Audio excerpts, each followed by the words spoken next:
On January 2nd, 1965, professional football was forever changed when a young, charismatic quarterback from Alabama, one of the best football colleges ever, with a cannon for an arm and more swagger than he knew what to do with, signs the highest contract in pro football history when Joe Namath signed with the New York Jets of the AFL, showing that the AFL was here to really compete with the NFL, as at the time they were still battling for supremacy in professional football in America. Today we're going to dive into Broadway Joe and this contract that changed the landscape of football forever, as now we look at contracts in the millions and soon will probably be close to the billions.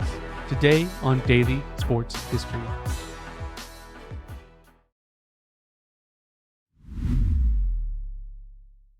Welcome to Daily Sports History. I'm Ethan Reese, your guide as you daily learn more about sports history. As today we dive into the historic Joe Namath contract. And the trivia question today to listen out for is, prior to Joe Namath, who was the highest paid pro football player? Listen out for the answer in the episode, and if you miss it, I'll give it to you at the very end.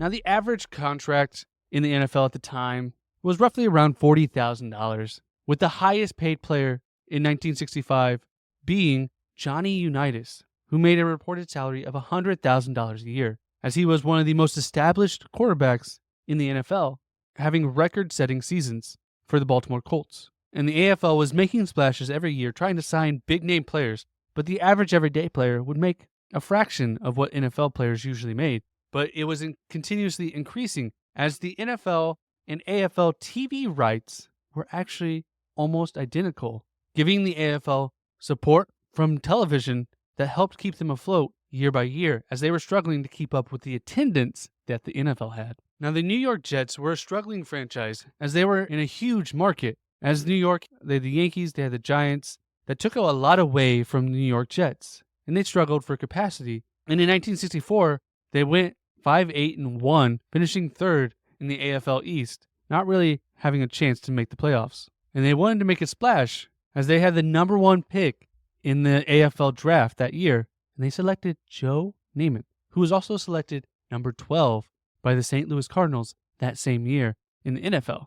But who was this Joe, and why was he thought to be the savior for the Jets? Well, he grew up in Pittsburgh, and he excelled at sports in high school, being a standout quarterback, basketball player, and baseball player. And despite only being 6'2", he would regularly dunk in his high school basketball games, showing how much athleticism he did have. And he led his team to a AA championship in 1960. And upon graduating, he had several offers from Major League Baseball teams, including the Yankees, Indians, Reds, Pirates, and Phillies, but decided to go to college to play for Alabama, as his mother wanted him to get a college education. And he had many offers for his college career, as he could have gone to Penn State, Ohio State, Alabama, Notre Dame.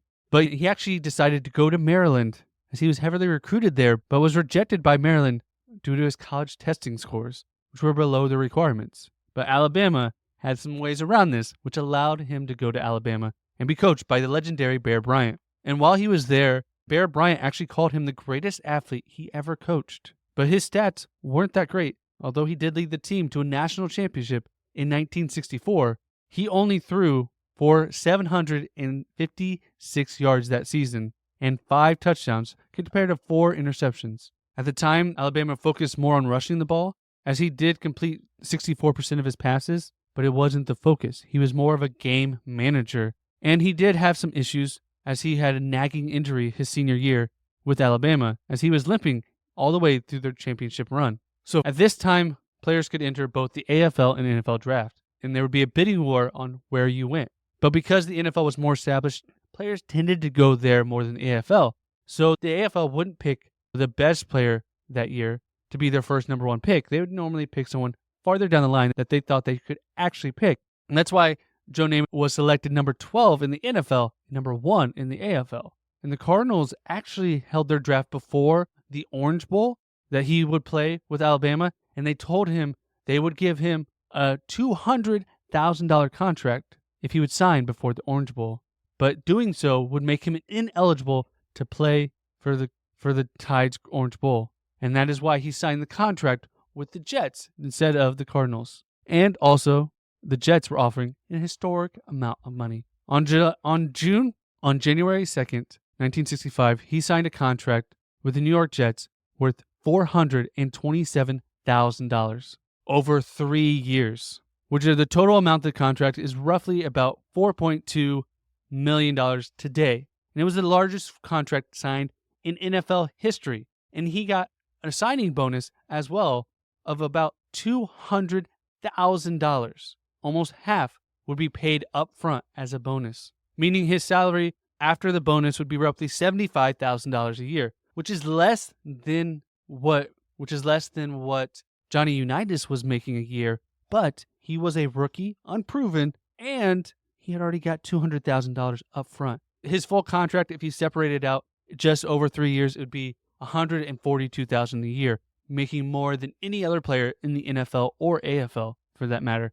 And this was a large reason why he chose the Jets. He was so charismatic. He had so many endorsements as well on top of what he was making at the AFL that he changed the game not only for players just to play, but allowed them to be endorsers for brands and other things throughout their career, as many would become endorsers after their career. But he changed it, as now we see players of all kinds endorsing products and in commercials all the time. But the question was, would this signing change things for the Jets? And the answer is not right away. As the 1965 season, they would go 5-8-1, the same record they had last year, but they would finish second in the AFL East. And the next year was another struggle as they went 6-2.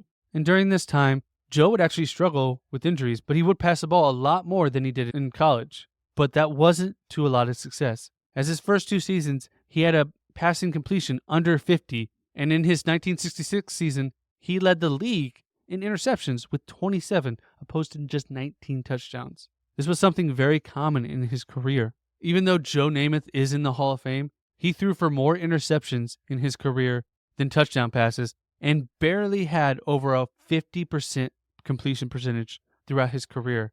Had an overall losing record as a starting quarterback. But what he did in 1968 after the NFL merger changed the game, as this was a few years after the NFL had merged with the AFL.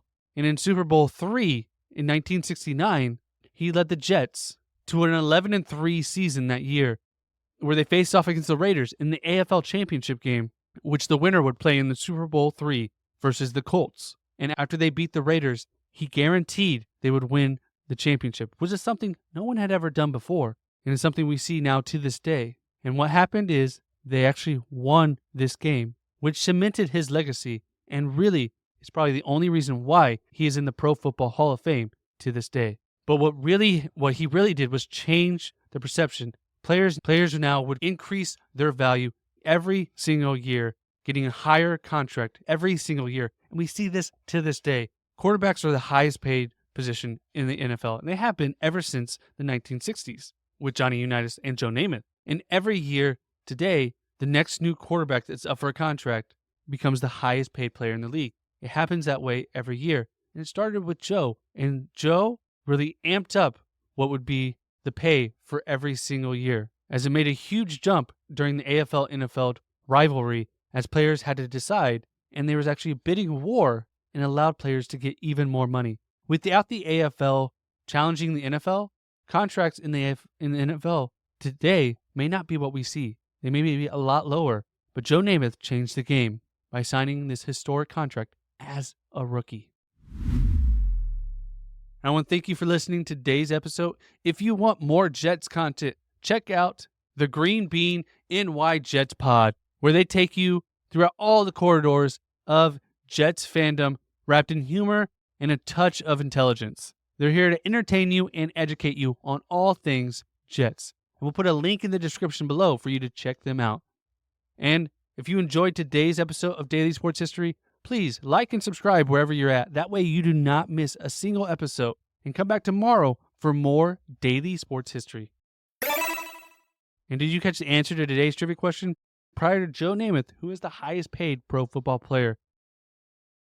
And the answer is Johnny Unitas, who made $100,000 a year on his contract. And Joe Namath signed a contract worth about $140,000 a year.